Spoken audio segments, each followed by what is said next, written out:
Evet, selamünaleyküm arkadaşlar. Bugün ilk kurbanlık bakım videosuyla sizlerleyiz. Mikrofona çıkın diye baktım. Şimdi hayvanlarımızın bakımını yapacağız. Biliyorsunuz ülkemizde bir şap olayı çıktı bazı yerlerde, bazı bölgelerde. O yüzden hayvan giriş çıkışları, hayvan hareketleri yasaklandı. Hayvan pazarları falan kurulmuyor. Eee bu tabi hayvan fiyatlarına da yansıyor şey olarak. Çünkü hayvan alım satım olmadığı için, kesim olmadığı için et açık kalıyor kesimde. Gerçi kesim falan yapılır. O kontrollerle, veteriner kontrolüyle falan kesim hayvan götürür. Onda sıkıntı olmaz da. İnşallah geçer çünkü şu anda aşılamalara başladılar. Bizim buraya da aşılar gelmiş. Birkaç gün sonra aşılamaya başlayacaklar. İnşallah atlatılır. Şap olayı ciddi bir hastalık arkadaşlar. Hayvanı yani öldürmese de en az bir ay geri atıyor hayvanı şey olarak. Besi olarak olsun, bünye olarak olsun. O yüzden dikkat edelim. Ahıra fazla yabancı insan sokmamaya, dışarıdan hayvancı olan arkadaşlardan yani ahıra. Çünkü belki onun ahırında vardır, sizin ahırınızda yoktur. Birbirinize bulaştırma riskiniz var. Biz de şu anlık 10 adet aldık. Bir 10 tane daha, 8-10 tane daha almayı düşünüyorduk. Fakat böyle bir şey çıkınca bakalım işler nasıl gidecek? Ne zamana kadar yasak sürecek? Hastalık ne zamana kadar sürecek? Onu tabi bilmiyoruz. Şimdi öncelikle hayvanlarımızın altını temizleyelim.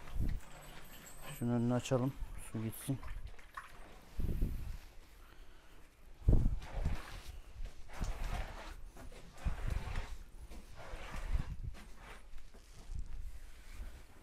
Durumlar böyle arkadaşlar.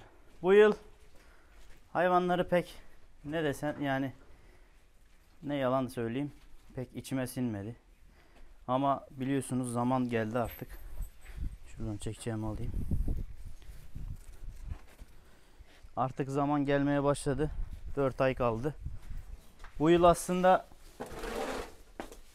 alma şeyimiz de yoktu. Fakat biliyorsunuz belli başlı müşterilerimiz var. Bizi tercih eden.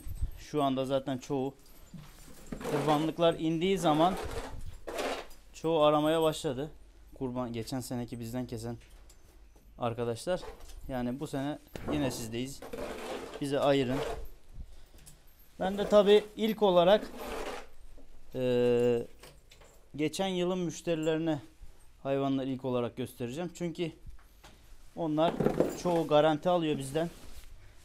Hayvan sayımız az bu yıl. En fazla olsa diğerleri de gelirse 20-25 hayvan olur. Fiyatlar da çok yüksek bu sene. O yüzden zaten bir ara almayalım dedik. Alıp kaça satacağız dedik.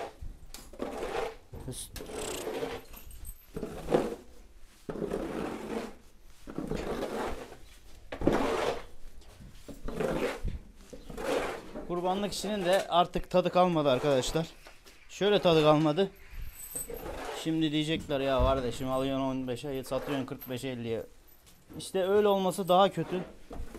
Zaten öyle bir şey yok da. Yani kolay olan gören çok para kazanıyor diyen varsa onlar da yapabilir. Hiç sıkıntı yok. Bir ahır kiralayıp hayvan kolay hayvanı alırsınız. 2-3 ay kala vadeli de alırsınız. Veriyor buradaki arkadaşlar. Yani eskiden biz alıyorduk. Mesela diyeyim Şubat ayında.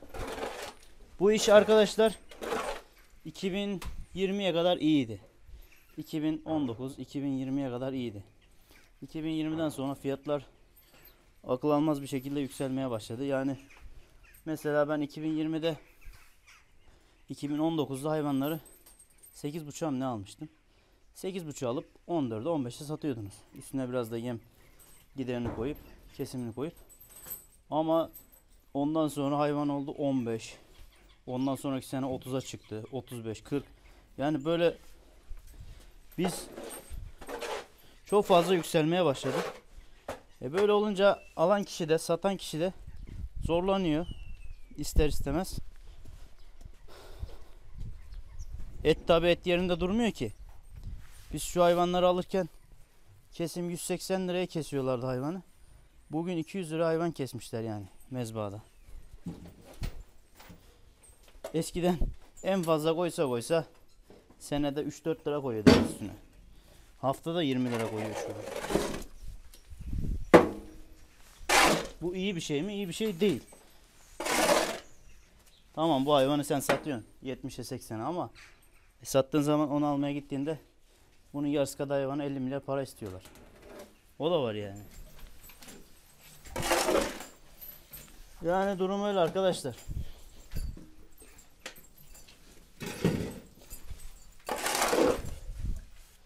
İşte dediğim gibi bu seneki hayvanlar, siz de yorumlarda yazmışsınız zaten, bilmişsinizdir. Ben de birkaç kişi geldi diyorum yani. Bu seneki hayvanlar kötü mü? Yoksa geçen seneki hayvanlar mı çok iyiydi yani? Ama geçen seneki hayvanlar, yani bunları geldikten sonra bir de onların videosunu izledim. İndirme videosunu. Harbiden o danalar yani. Bu sene olsa dehşet. Ya gerçi şimdi onların besili halini gördüğüm için en son kafamda o kalmış yani, onlar kalmış. İnşallah bunlar da onlar kadar olmasa da burada da 500 kilonun altına hayvan olacağını zannetmiyorum. Daha var 3 ayımız dolu dolu.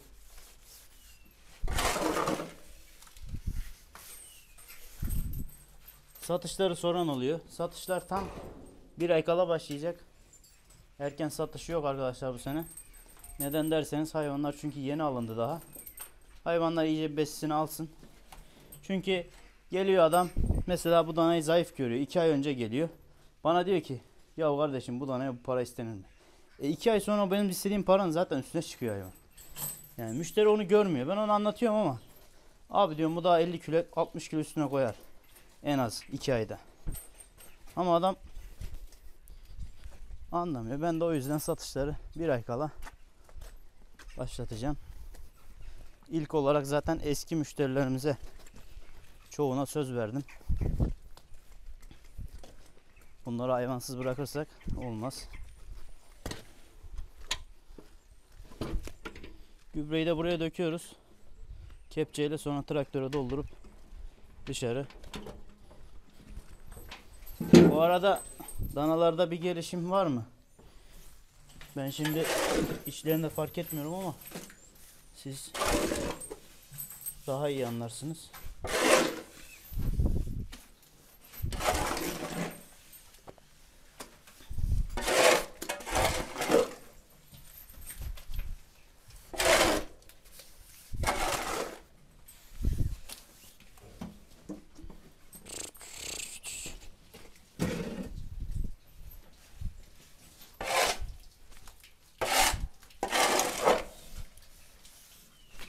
Ama bu yıl fiyatlar şöyle, size kısaca bahsedeyim.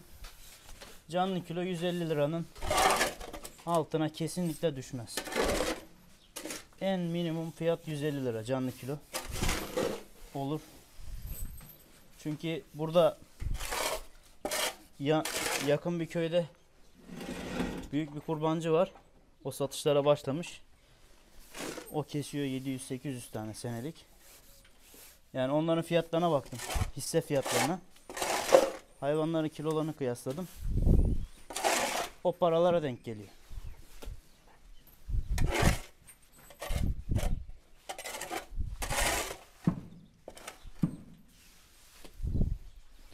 Bu videoda biraz çok konuştuk ama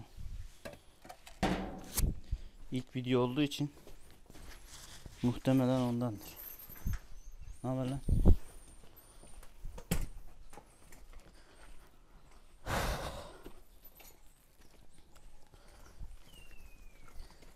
Şu içerideki danalarımızı da göstereyim size. Bayağıdır görmüyorsunuz. Kısaca bir 5-10 saniye. Neyse onu yemlerini verelim, öyle bakarız. Şimdi hayvanlar beklemesin.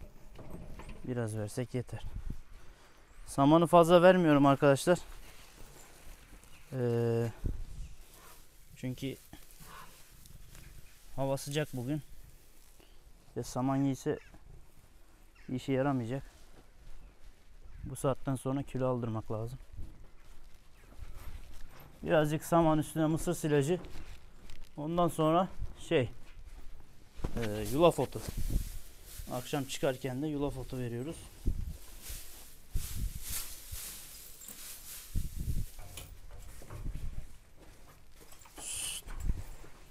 Biraz daha getireyim.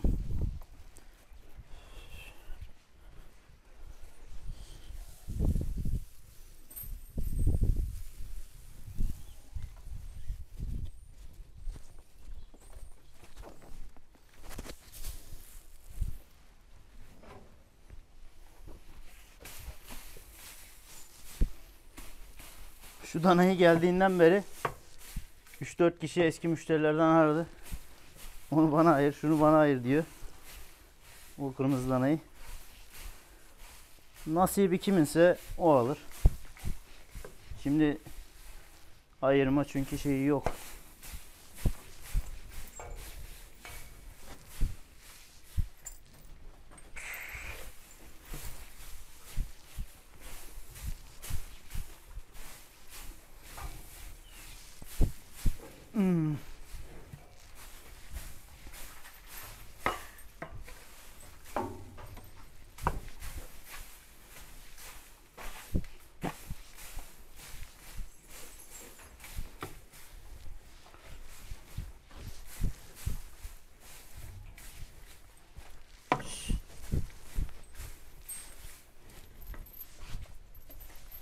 Hayvanların iştahı gayet iyi. Şu zamana kadar hiçbir sıkıntı görmedik. Şimdi silajlarını getirelim.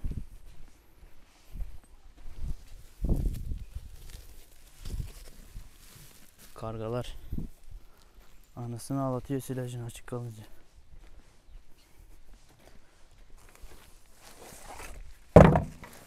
Bizde samanda, silajda öyle bir belli bir kilo yok arkadaşlar.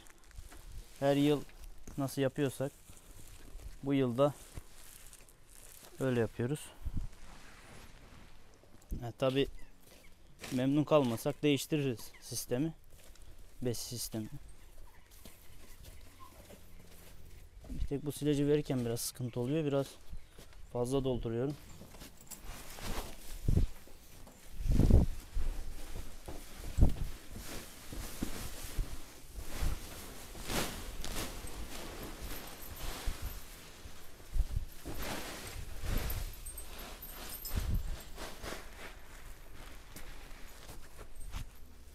Küf gelmiş.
Sen yine baş köşeyi kaptın.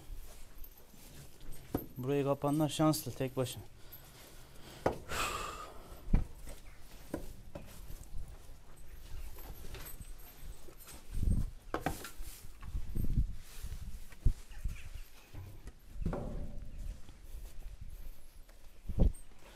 Buranın bakımı arkadaşlar 10-15 dakika falan sürüyor. Şimdi bakmayın videoda böyle uzuyor ama hem konuştuğumuz için hem de işi yavaş yapıyoruz anlaşılabilir olması için. Şimdi yem olarak camları açalım, hava alsın. Yem olarak arkadaşlar ayçiçeği küspesi ATK. Bu kabuğu değil. Tohumuyla birlikte, yani içindeki şeyiyle birlikte ayçiçeği tohumu küspesi. Bir de besi yemi veriyoruz. Şöyle göster. Her seneki besi yemleri. Şu anda 10 hayvan var orada. Günde 2 çuval yem veriyoruz.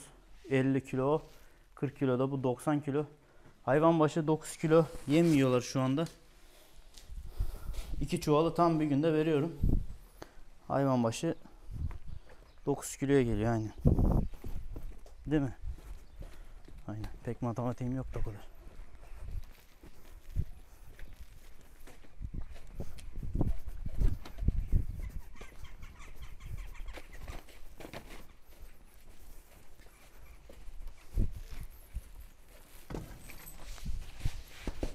Bu da samanı dağıtıyor ya. Şşt.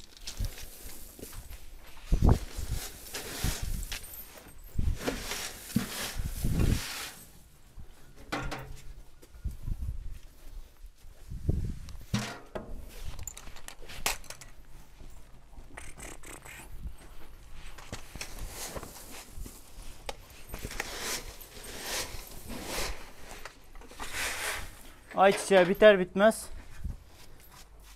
arpa ezme, besi bitirme yemine başlayacağız. Tahminimce Nisan sonuna doğru biter ayçiçeği, besi yemi. Bu besi yemi aslında almayacaktım da besi bitirme daha iyi.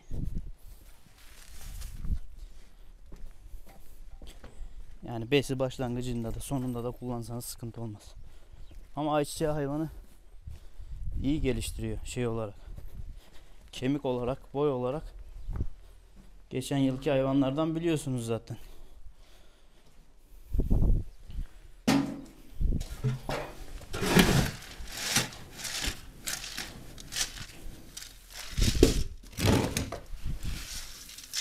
Bu yemi dün akşam yaptım işte. Sabah verdim. Bir de akşam veriyorum. Tam 2 çuval bitiyor. Yani 9 kilo günlük yem yiyorlar.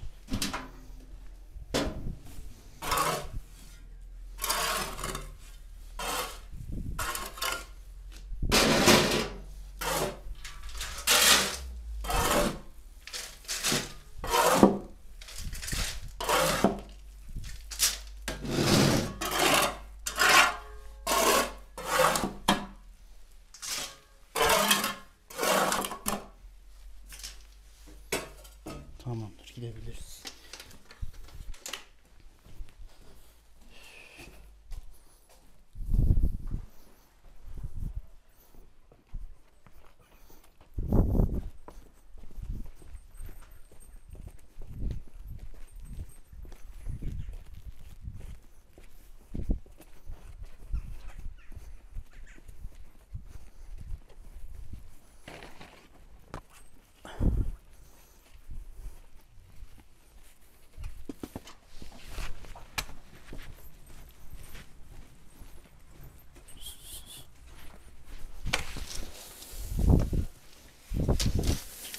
Buradakiler biraz büyük olduğu için bunlara birazcık fazla veriyorum.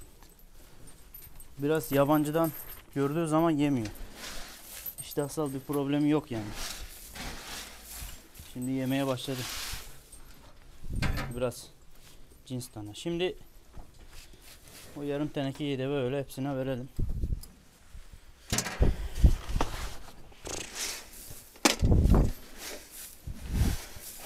Onu da böyle paylaştıralım.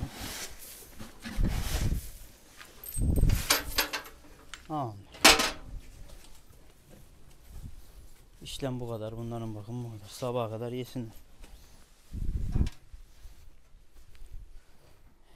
Şimdi sabahın yemini yapacağız ve sabahın ve yarın akşamı.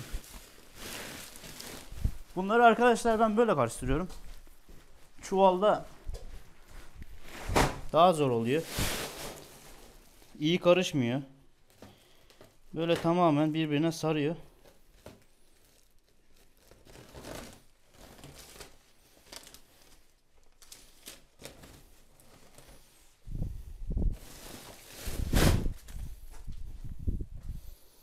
Geçen yılda verdiğimiz yem markasından veriyoruz gene. Bu yemde arkadaşlar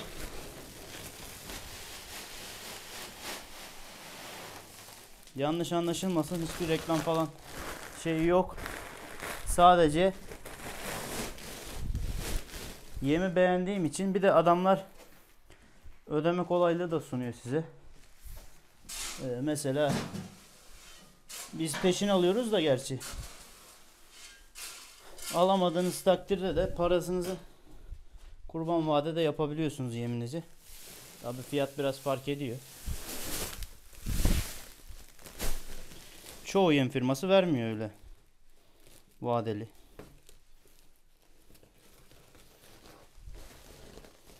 Bu da ayçiçeği 40 kilo. İkisi toplamda 90 kilo ediyor.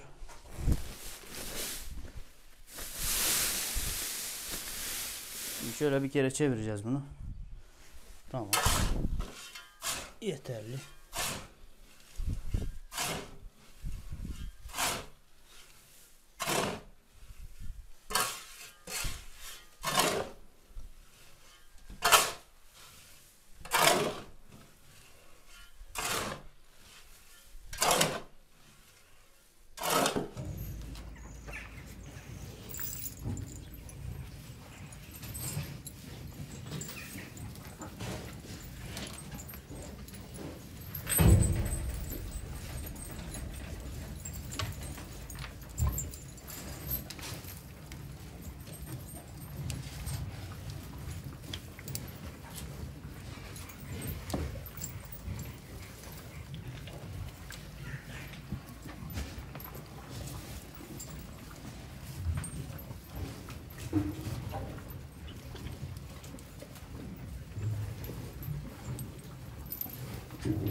Evet. Krallar burada. Evet arkadaşlar, diğer kurbanlıklarımızı da bir kısa gösterelim dedik. Bunlar biliyorsunuz ahırdan getirdiğimiz danalar. Buradaki yerleri oradan daha iyi oldu. Hayvanların gelişiminde olsun, şeyinde olsun. En az Şimdi bir 50 kilo aldılar. Aldılar. Bir ayı geçti zaten. Bir ayda 50 kilo aldılar. Yemlik olsun. Hayvanların yeri olsun güzel. Rahatı çok güzel. Rahatları yerinde. Kapağı da gösteriyorlar size. Suluklara kapak mapak kalmadı. Ağızda kapak, 4. kapağı attı. Hayvanlar bu şekilde. Yerlerinden memnunlar. Onu da nereden anlıyoruz? Hayvanların gelişiminden. Tabi bunlara her kişi bütçe yeterli olmaz.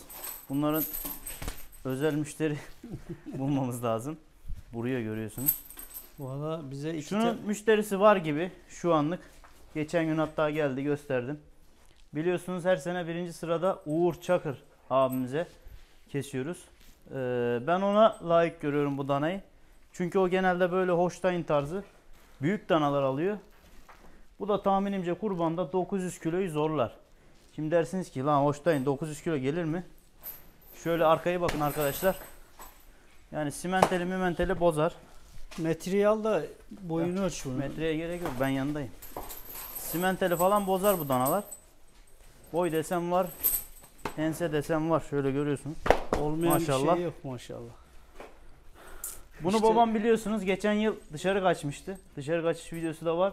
Kanaldan izleyebilirsiniz. Kurban videolarında o sıradadır. Satacaktı, kesime gönderecekti. Kaç para topluyordu o zaman? 20 bin lira falan o zaman kesim. Tahmin ediyorsam 100 lira falandı kesim olarak. 100-120 liraydı. Yanaşma. Ben tabi hayvana şey yapamadım. Kıyamadım, dedim dursun. Seneye kurban olur. Bu şekilde geldi hayvan. Şöyle görüyorsunuz. Buraya gelince biraz akıllandı sanki dede. Bağırmıyor daha. Hacı da bayağıdır bakmıyor. Nasıl olmuş mu dana? Cahil çocuğun Yavaş yavaş. askere gitme çağı bir olmaz. Nasıl, danalar olmuş mu? Hakikaten burada yerleri daha iyi. Ahırdan daha iyi Yerleri oldular. derken Hayvan hareket ediyor. 6-7 metre yeri işgal ediyorlar lan. Hayır, siz dediniz ya buraya çekince bozulur falan. Yok. Buradan oraya kadar temizlik yapıyorum. Buradan oraya kadar. Bunu da arkadaşlar onu Uğur abiye satarız belki. Alırsa ben onu bunu da- gönül ederim. Sıkıntı yok. Bunda şeye O simentel diyor da Holstein ondan daha iyi. Bunu da ya Murat abiye, Murat Özat ya da Burak abimize, Burak Karaman. Onlar da büyük dana kesiyor. İkisi hangisi şey yaparsa kısmet kimse. aynen. Danalar hakikaten güzel. Çocukluktan beri bizde bunlar biliyorsunuz. Bunları da böyle gösterelim dedik.